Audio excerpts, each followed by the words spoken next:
삼성동 르와르 카페의 VIP룸은 크리스탈 샹들리에 아래 우아한 자태를 뽐내고 있었습니다. 창 밖으로 늦가을의 햇살이 비치는 오후. 2시 에르메스 수트를 완벽하게 차려입은 박준서는 자신의 롤렉스 시계를 5번째 확인했습니다. 앞에 놓인 태블릿에는 매입 계약서 초안이 띄워져 있었고 그의 손가락은 초조하게 테이블을 두드리고 있었습니다. 은행에서 소개받은 이 자리는 그에게 중요한 의미를 가졌습니다. 스타 개발의 최연소 부사장이 된 후 첫 대형 프로젝트였기 때문입니다. 강남 한복판에 초고층 주상복합을 세우는 이 계획은 그의 미래를 결정할 수도 있었습니다. 모든 게 순조로웠습니다. 단 한 곳, 이 노인의 부지만 제외하고는. 이야기를 계속하기 전에 구독과 좋아요 꾹 눌러주시고 매일 배달되는 사연 들어보세요. 알림 설정까지 해두시면 이야기가 올라오자마자 들으실 수 있답니다. 여러분들의 응원은 사연 제작에 정말 큰 힘이 됩니다. 문이 열리고 한 노인이 들어섰습니다. 낡은 점퍼에 구겨진 면바지, 오래된 운동화를 신은 모습이 이 고급스러운 공간과는 어울리지 않았습니다. 김영수는 미안한 듯 고개를 숙였습니다. 그의 손에는 시간이 켜켜이 쌓인 가죽 서류 가방이 들려 있었습니다. 30분이나 늦으셨네요. 박준서의 목소리에는 날이 서 있었습니다. 그는 일부러 자리에서 일어나지 않았습니다. 상대를 기선제압하는 것은 그의 특기였습니다. 죄송합니다. 버스가 많이 막혔네요. 김영수는 천천히 자리에 앉았습니다. 그의 움직임은 나이답게 느렸지만 눈빛만은 또렷했습니다. 버스요? 박준서는 코웃음을 쳤습니다. 이 동네에서 버스를 타고 다니시다니. 생각보다 형편이 어려우신 모양이네요. 김영수는 그저 미소를 지을 뿐이었습니다. 40년 전 그도 한때는 저런 젊은이였습니다. 부와 성공에 도취되어 모든 것을 가볍게 여기던 시절이 있었습니다. 하지만 세월은 그에게 많은 것을 가르쳐 주었습니다. 부동산이란 결국 사람이 사는 곳이고 그 안에 담긴 이야기들을 이해해야 한다는 것을. 서류는 준비해 오셨습니까? 박준서가 태블릿을 밀어놓으며 말했습니다. 저희 스타 개발의 제안서입니다. 시세의 60% 선에서 생각하고 있어요. 노후 건물이라 철거 비용도 만만찮을 테니까요. 김영수는 천천히 안경을 꺼내 썼습니다. 그의 손끝은 여전히 정확했습니다. 매일 아침 부동산 시세를 기록하는 습관 덕분이었습니다. 시세가 얼마라고 보시나요? 평당 2천만 원 정도로 보고 있습니다. 총 12억 정도? 김영수가 고개를 저으며 김영수는 낡은 수첩을 펼쳤습니다. 빼곡한 숫자들 사이에서 어제자 시세를 찾아 짚었습니다. 어제 기준 시세가 평당 3,800이었습니다만 박준서의 표정이 순간 일그러졌습니다. 이렇게 될 리가 없었습니다. 은행에서는 나이든 건물주라 쉽게 설득될 거라 했습니다. 게다가 건물도 낡았고 세입자들도 영세 상인들 뿐이었습니다. 어르신, 그건 주상복합 기준이고요. 노후 상가는 당연히 보상 기준이 다르죠. 바로 옆 건물이 지난달 평당 3,900에 거래됐더군요. 김영수가 차분히 말을 이었습니다. 제가 직접 등기부등본도 확인했고 중개사무소에도 다녀왔습니다. 침묵이 내려앉았습니다. 박준서는 처음으로 이 노인을 제대로 바라보았습니다. 낡은 옷차림 속에서도 단정한 자세, 그리고 무엇보다 흔들림 없는 눈빛이 거슬렸습니다. 그래서 말인데 시간이 좀 필요할 것 같습니다. 세입자들과도 상의해야 하고. 시간이요? 박준서가 목소리를 높였습니다.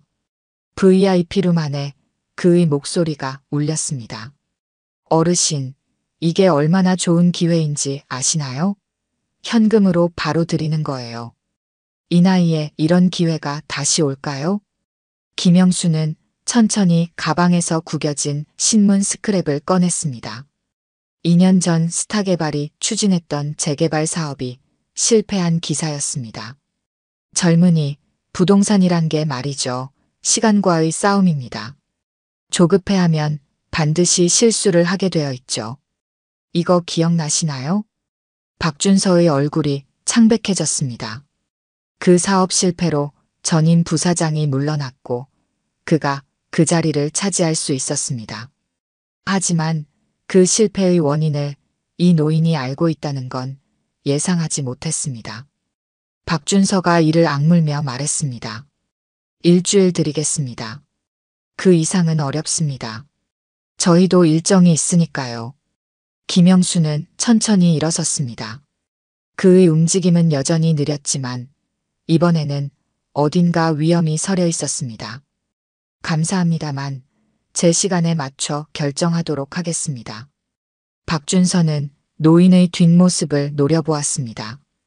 꼭 후회하시게 만들어드리죠. 그는 작게 중얼거렸습니다. 김영수는 문 앞에서 걸음을 멈췄습니다. 그는 뒤돌아보지 않은 채 말했습니다. 젊은이, 부동산에서 가장 큰 실수가 뭔지 압니까? 상대를 얕보는 겁니다. 제 세입자들은 20년을 함께한 가족입니다. 그들의 삶을 함부로 할 순 없지요. 문이 닫히고 호텔식 카페의 VIP룸에 박준서 혼자 남았습니다. 그는 태블릿을 집어 던지고 싶은 충동을 겨우 참았습니다. 이 노인의 부지 없이는 프로젝트 전체가 위험해질 수 있었습니다. 시간이 없었습니다. 을지로 3가의 낡은 상가 건물 2층. 김영수의 사무실은 시간의 무게를 고스란히 담고 있었습니다. 1970년대 말 디자인의 원목 책상과 캐비닛, 군데군데 바랜 벽지, 그리고 벽면을 가득 채운 서울시 지도들이 공간을 채우고 있었습니다. 1980년대부터 현재까지 서울의 변천사를 보여주는 지도들은 마치 박물관의 전시품 같았습니다. 이 자리가 원래는 인쇄골목이었지. 김영수는 1981년도 지도 앞에서 발걸음을 멈췄습니다. 당시 그의 나이 29, 인쇄소에서 10년간 일하며 모은 돈과 퇴직금을 털어 이곳을 샀던 때가 떠올랐습니다. 을지로의 작은 인쇄소들이 하나둘 문을 닫기 시작하던 때였습니다. 기계화의 물결을 이기지 못한 것입니다. 영수 사장님, 오늘도 일찍 나오셨네요. 1층 시계 수리점 박노인이 문을 열고 들어왔습니다. 25년째 이 자리를 지키는 그는 김영수의 가장 오래된 세입자였습니다. 그의 손에는 매일 아침 반드시 들르는 을지로 3가 최고의 커피숍 옛날 다방의 아메리카노가 들려 있었습니다. 박 선생님, 여기 커피값이라도. 김영수가 지갑을 꺼내려 하자 박노인이 손을 저었습니다. 무슨 소리를 하십니까? 25년 동안 한 번도 월세 안 밀리게 해주신 은혜를 어떻게 갚나요? 김영수는 박노인이 내민 커피를 받아들었습니다. 매일 아침 이 커피 한 잔으로 하루를 시작하는 것이 그의 일과였습니다. 창밖으로는 출근하는 사람들의 발걸음이 바빴습니다. 그들 사이로 검은색 세단 한 대가 건물 앞에서 서성이고 있었습니다. 스타개발 사람들입니다. 어제부터 계속 돌아다니면서 가게마다 들여다보고 있어요. 박노인의 말에 김영수는 고개를 끄덕였습니다. 박준서의 부하 직원들이 이틀째 세입자들을 찾아다니며 이주 대책을 운운하고 있다는 소식은 이미 들었습니다. 서랍에서 낡은 가죽 앨범을 꺼냈습니다. 40년간의 부동산 거래 기록이 담긴 이 앨범은 그의 인생 자체였습니다. 첫 페이지를 펼치자 1981년 첫 계약서가 나왔습니다. 당시 공인중개사였던 스승님과 찍은 사진도 있었습니다. 땅은 절대로 돈으로만 보면 안 된다. 그 땅 위에 사는 사람들의 이야기를 읽어야 한다. 스승님의 말씀은 40년이 지난 지금도 그의 부동산 철학이 되어 있었습니다. 화려한 개발 계획이나 수익률보다 중요한 것은 그 땅에서 살아가는 사람들의 삶이었습니다. 스타개발 회의실의 풍경은 달랐습니다. 세입자 설득은 어떻게 진행되고 있습니까? 박준서가 회의실 스크린에 띄워진 프레젠테이션 자료를 보며 물었습니다. 대부분 이주 보상금 조건에 만족하는 것 같습니다. 다만 몇 군데가 문제입니다. 부하 직원이 조심스럽게 말을 이었습니다. 특히 시계 수리점 박노인과 중국집 왕씨가 완강합니다. 30년 넘게 한자리에서 장사했다면서. 시간이 없습니다. 강하게 밀어붙이세요. 필요하다면 건축과의 민원도 넣고 위생점검도 좀 받게 하고. 박준서의 말에 회의실이 숙연해졌습니다. 그의 성공 비결은 단순했습니다. 목표를 향해 직진하는 것, 방해되는 것은 제거하면 그만이었습니다. 35의 나이에 스타개발 최연소 부사장이 된 것도 이런 추진력 때문이었습니다. 하지만 그는 김영수의 진짜 힘을 몰랐습니다. 을지로 3가 일대 부동산의 80%가 이미 김영수의 소유라는 것을 1981년부터 시작해 30년간 조용히 하나씩 매입해온 결과였습니다. 부동산의 왕이라는 별명이 허명이 아니었습니다. 해질녘 김영수는 사무실 창가에 서서 을지로의 거리를 바라보았습니다. 형광등이 하나둘 켜지기 시작하는 상가들. 25년간 한자리를 지킨 시계 수리점. 30년째 3대가 이어오는 중국집. 20년 전 이혼하고 홀로 2딸을 키워낸 분식집 여주인. 그들의 인생이 곧 이 거리의 역사였습니다. 휴대폰이 울렸습니다. 스타개발 대표이사였습니다. 김영수 어르신, 죄송합니다. 박준서 부사장이 신뢰가 많았던 것 같습니다. 대표님, 제가 내일 한 가지 제안을 하려고 했는데 마침 잘 되었네요. 제안이라뇨? 네, 스타개발과 이 거리의 미래를 위한 제안입니다. 김영수는 벽에 걸린 지도들을 바라보았습니다. 40년간 그가 본 것은 땅이 아닌 사람들의 삶이었습니다. 그리고 이제 그 철학을 젊은 세대에게 가르칠 때가 왔습니다. 내일 박준서는 인생에서 가장 큰 수업을 받게 될 것입니다. 스타개발 본사 45층 회의실의 통유리창 너머로 서울의 스카이라인이 펼쳐졌습니다. 검은 대리석 회의 테이블 위로 쏟아지는 늦가을 햇살 아래 박준서는 자신의 계획을 다시 한번 점검했습니다. 테이블 위에는 세입자들의 서명이 담긴 퇴거 동의서가 가지런히 놓여 있었습니다. 시계 수리점 박노인의 것만 빼고는 모두가 서명을 마쳤습니다. 박준서는 창가에 서서 을지로의 전경을 내려다보았습니다. 저 낡은 건물들 대신 초고층 빌딩이 들어설 자리를 상상하며 그는 입가에 미소를 지었습니다. 지하 8층, 지상 55층의 초고층 복합시설. 프로젝트가 성공하면 그는 사장 자리까지 바라볼 수 있었습니다.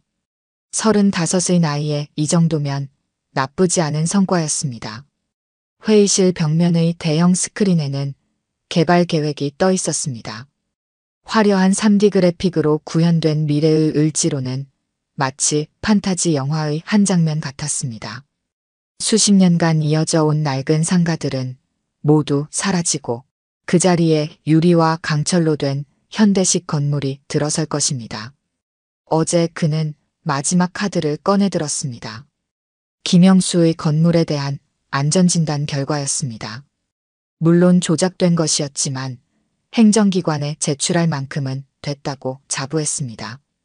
D등급 판정이 나오면 강제 수용도 가능했습니다.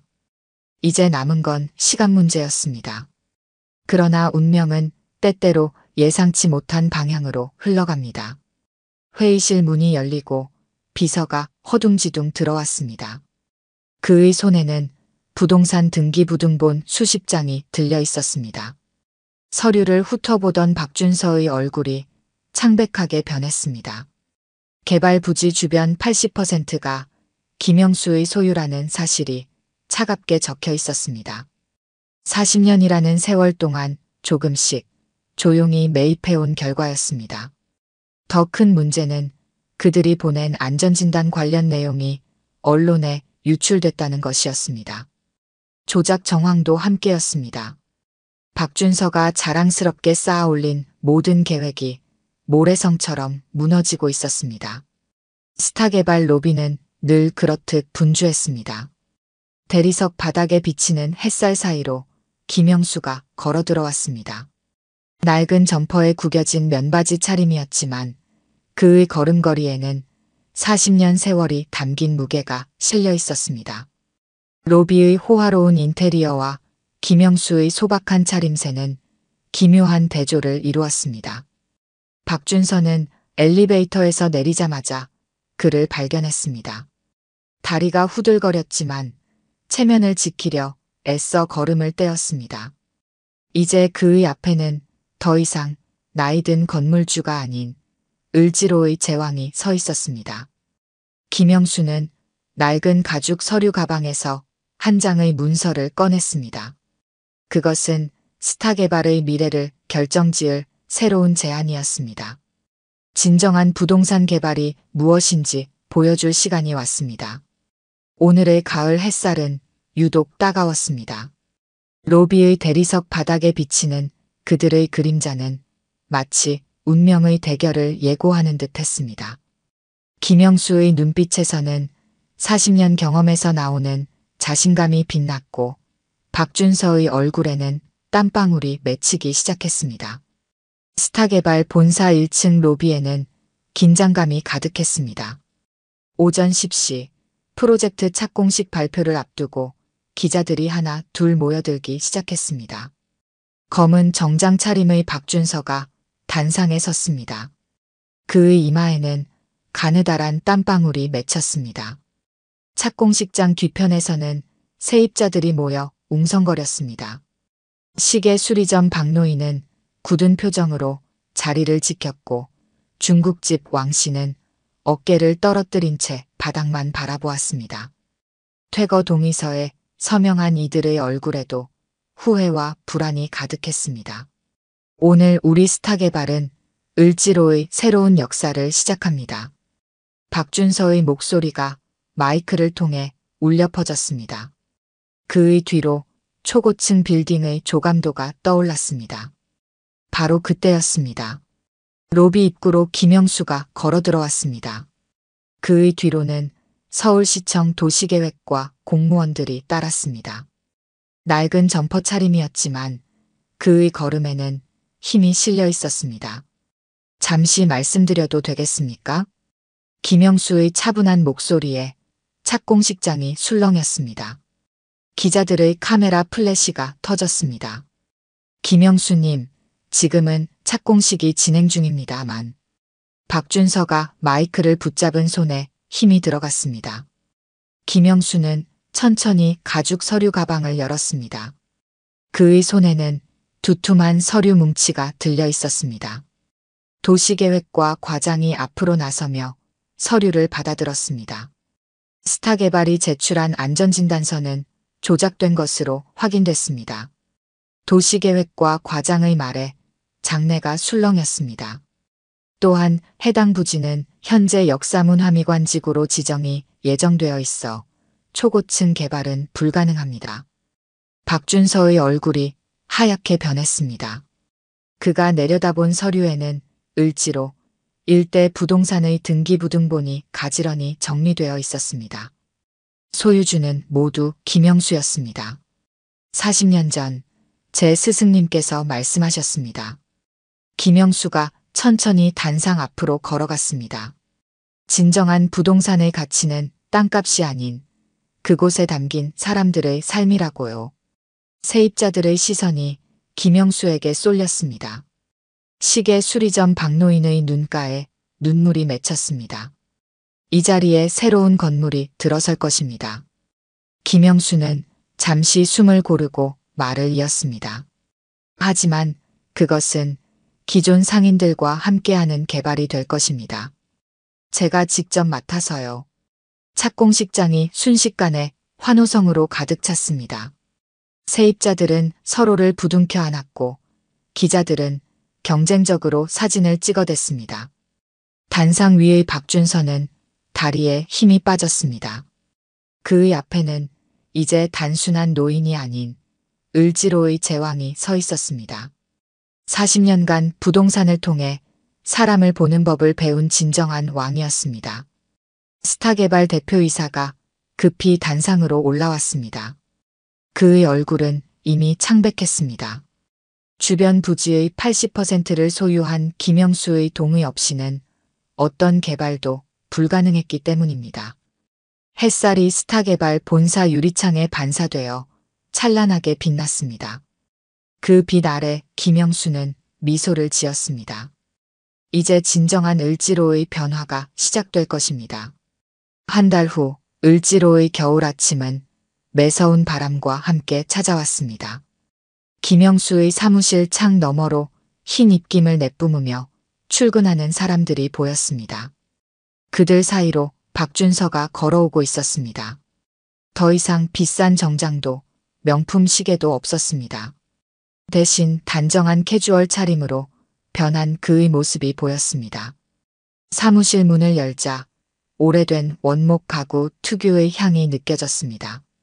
김영수는 창가에 서서 을지로의 전경을 바라보고 있었습니다.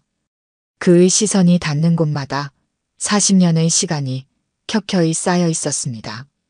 앉으시죠. 김영수는 찻잔을 내밀었습니다. 시계 수리점 박노인이 아침마다 타주는 커피 대신 오늘은 제주도에서 공수한 귤차였습니다. 은은한 감귤향이 사무실 안에 퍼졌습니다. 스타개발 사장님께서 많이 화가 나셨겠죠? 김영수의 말에 박준서는 쓴웃음을 지었습니다. 착공식 파동 이후 그는 모든 것을 잃었습니다.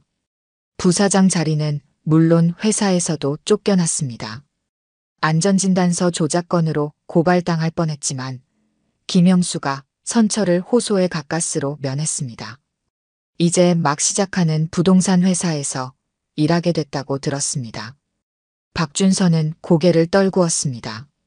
대형 개발사의 부사장에서 작은 부동산 중개사무소의 말단 직원이 된 것은 큰 낙차였습니다. 하지만 그것은 오히려 다행이었습니다. 새로 시작할 기회였기 때문입니다. 제가 40년 전에 처음 이 자리에 왔을 때 저도 당신처럼 젊었습니다. 김영수는 벽에 걸린 오래된 사진을 가리켰습니다. 1981년 스승과 함께 찍은 흑백 사진이었습니다. 당시의 김영수도 지금의 박준서처럼 모든 것을 잃고 새로 시작하는 청년이었습니다. 스승님께서는 저에게 부동산의 3가지 원칙을 가르쳐 주셨습니다. 김영수는 천천히 자리에서 일어나 창가로 걸어갔습니다. 아침 햇살이 그의 주름진 얼굴을 비추었습니다. 첫째, 땅은 투기의 대상이 아닌 삶의 터전이다. 둘째, 돈이 아닌 사람을 보라. 셋째, 시간이 답을 준다. 박준서는 귤차를 한 모금 마셨습니다. 따뜻한 감귤향이 입안 가득 퍼지며 그의 굳어있던 마음도 조금씩 녹아내렸습니다. 이곳을 보세요. 김영수가 책상 위에 새로운 도면을 펼쳤습니다. 스타개발의 계획과는 완전히 다른 모습이었습니다. 을지로 재개발은 계속됩니다. 하지만 이번에는 다릅니다. 1층은 현재 상인들이 계속 영업하고 위층은 현대식으로 개발하는 거죠. 옛것과 새것이 공존하는 공간을 만드는 겁니다. 그런데 수익은 어떻게? 박준서가 조심스레 물었습니다. 젊은이, 부동산의 진정한 가치는 시간이 만듭니다. 당장의 수익보다 중요한 건 그곳에 쌓이는 이야기들이죠. 제가 40년간 이 자리를 지켜온 이유도 바로 그것입니다. 김영수는 서랍에서 낡은 수첩을 꺼냈습니다. 40년간의 기록이 담긴 그의 부동산 일지였습니다.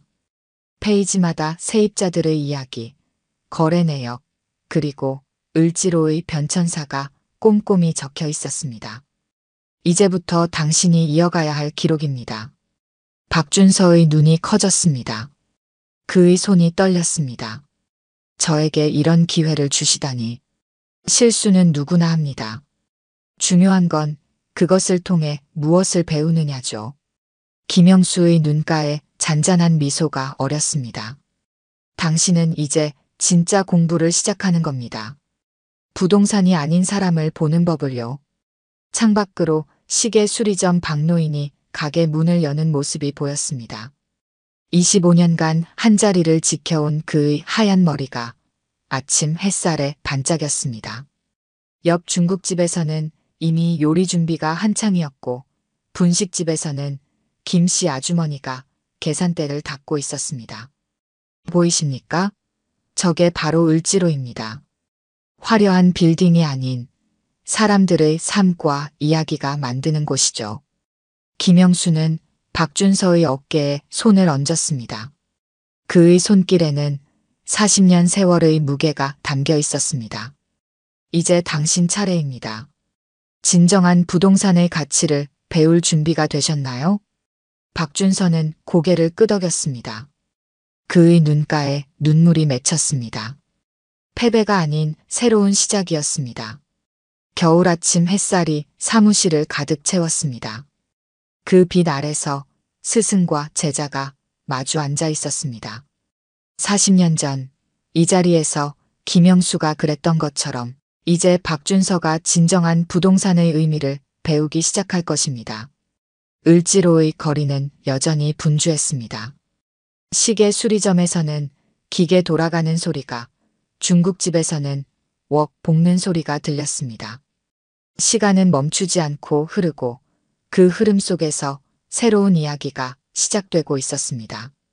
개발과 보존, 새것과 옛것, 변화와 전통. 이 모든 것의 조화를 이루는 것. 그것이 바로 진정한 부동산의 가치임을 박준서는 이제야 깨닫기 시작했습니다. 오늘 들려드린 이야기가 여러분의 마음에 작은 울림이 되었기를 바랍니다. 아까 깜빡하신 분들이 계셨다면 좋아요와 구독 부탁드려요. 다음 사연을 들려드리는데 큰 힘이 된답니다. 그리고 여러분의 이야기도 댓글로 들려주세요. 다음 이야기 때 또 뵙겠습니다.